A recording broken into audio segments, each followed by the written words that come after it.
Sebuah cerpen berjudul Angkot Misterius, karya Lily Blood. Mendapat jatah sip siang membuatku agak santai di pagi hari. Biasanya aku harus mengerjakan rutinitas dengan terburu-buru.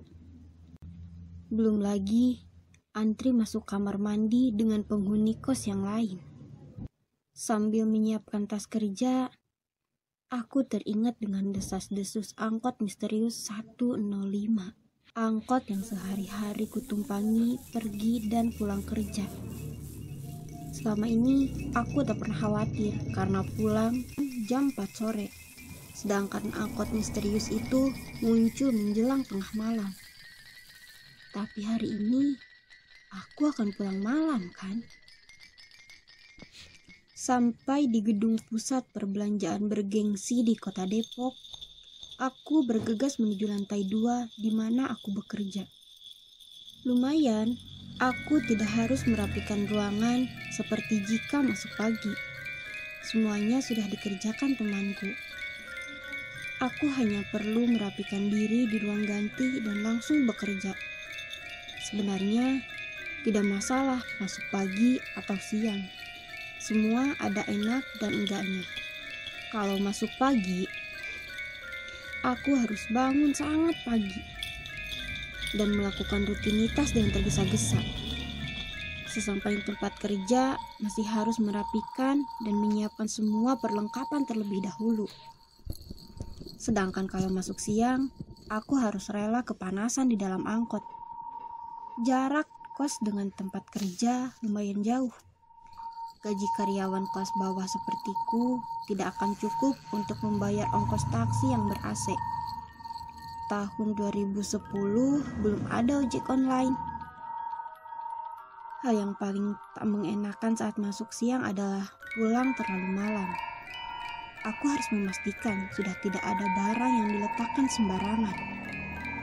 Lalu mengecek semua hal, mulai dari nota, komputer, lampu, kabel-kabel, dan sampah sisa jajan tadi sore. Terakhir, mengunci pintu dengan keamanan ganda.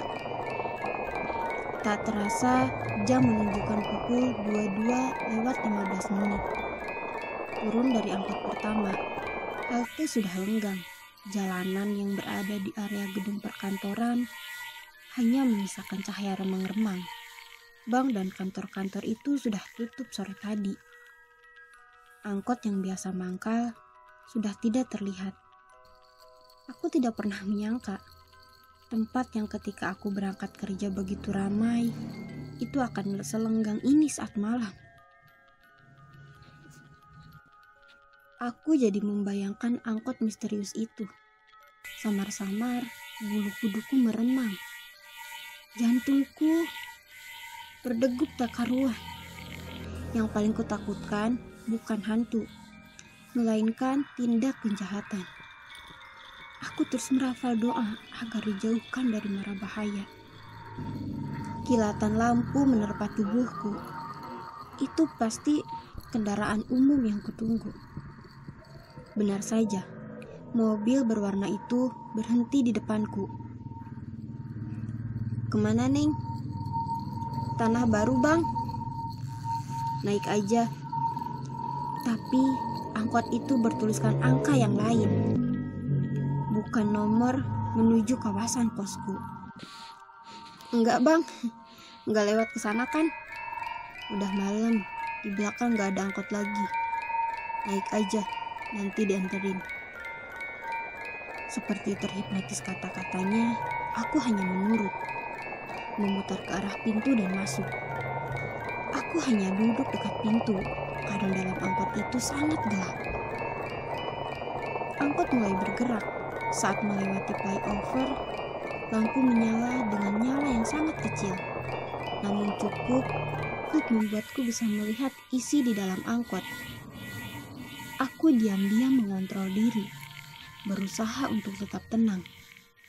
Saat melihat beberapa orang, pria berpakaian hitam duduk di kedua sisi. Pandangan mereka serempak tertuju ke arahku. Wajah-wajah dingin itu entah memiliki makna apa. Aku menoleh ke arah sopir. Jika tadi yang kulihat adalah wajah pemuda biasa seperti sopir angkot pada umumnya, kini tampak misterius. Mengemudi dengan diam dan berwajah dingin. "Bang, turun di sini aja," kataku setenang mungkin. Seperti tak mendengarku, dia tetap mengemudi. "Kiri, Bang," ulangku lebih keras.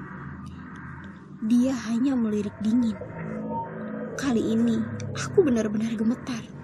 Sebentar lagi ada persimpangan. Jika dia menuju arah lain, dapat dipastikan aku akan tersesat. Inilah saatnya.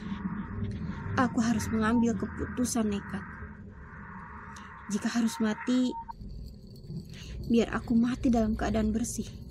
Tekadku saat itu. Tanpa pikir panjang, aku melompat keluar. Selagi angkot masih berjalan, tubuhku membentur aspal, menghadiahkan luka gores dan tangan terkilir. Untung saja, laju angkot itu tidak terlalu kencang. Kalau tidak, aku pasti patah tulang. Aku ditolong oleh beberapa warga yang sedang nongkrong di warung kopi. Salah satu dari mereka mengantarku pulang ke kosanku. Besok-besok, kalau aku tidak dapat izin si Fagi, lebih baik resign saja. Depok 2010.